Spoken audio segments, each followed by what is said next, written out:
Sakramen Maha Kudus. Sakramen Maha Kudus.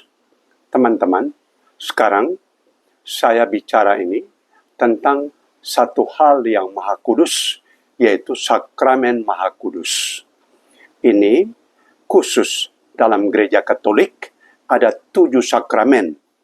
7 sakramen itu ada 3 sakramen yang dinyatakan sebagai sakramen peralihan atau inisiasi dari satu situasi lama ke situasi baru. Itu 3 sakramen, yaitu yang pertama sakramen baptis atau yang bilang permandian. Itu dari situasi sebelumnya itu bukan anak Allah karena masih ada dosa asal dan dosa pribadi, itu dihapuskan melalui sakramen baptis sehingga kita yang terima sakramen baptis menjadi anak Allah. Itu sakramen baptis. Dari yang belum anak Allah menjadi anak Allah. Dan yang kedua yaitu sakramen Ekaristi.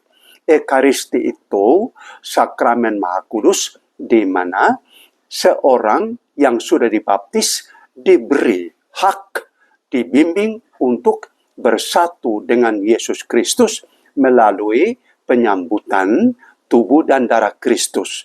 Itu yang disebut sakramen Ekaristi atau yang sering orang katakan sambut baru dan sambut atau misa. Itu sakramen yang kedua, yaitu yang disebut sakramen peralihan dari yang anak-anak menjadi yang dewasa boleh ikut dalam perjamuan.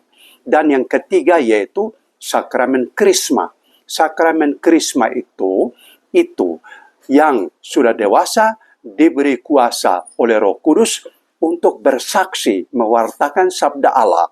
Jadi ada 3 sakramen yang dinyatakan sakramen inisiasi atau peralihan, yaitu baptis, ekaristi, dan krisma. Lalu ada 2 sakramen yang disebut sakramen perutusan, yaitu perkawinan. Sakramen perkawinan itu 2 orang disatukan, bersatu dan diutus menjadi bapak, mama keluarga dan berketurunan. Itu diutus.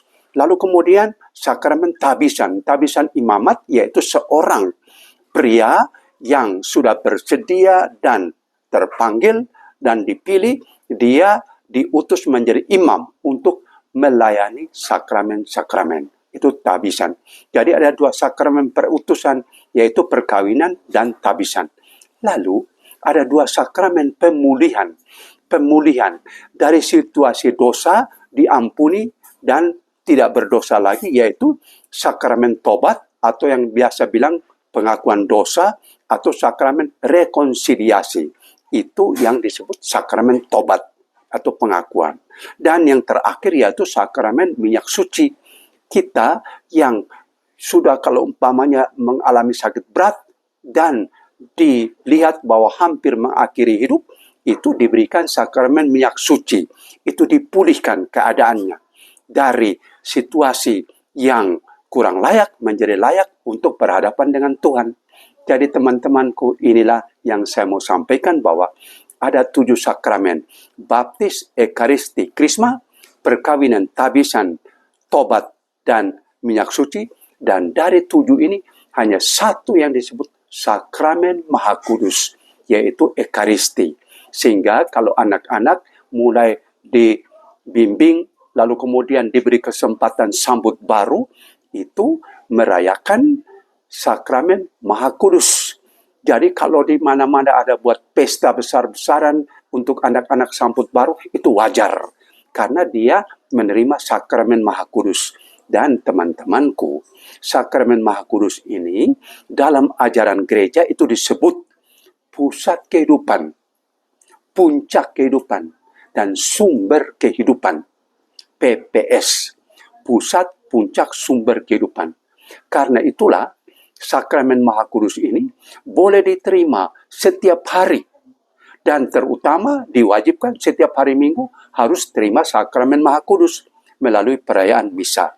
Dan teman-temanku, ini ada lagi yang satu informasi yang lain, yaitu dari 7 sakramen ini, hanya ada 3 sakramen yang diterima 1 kali saja.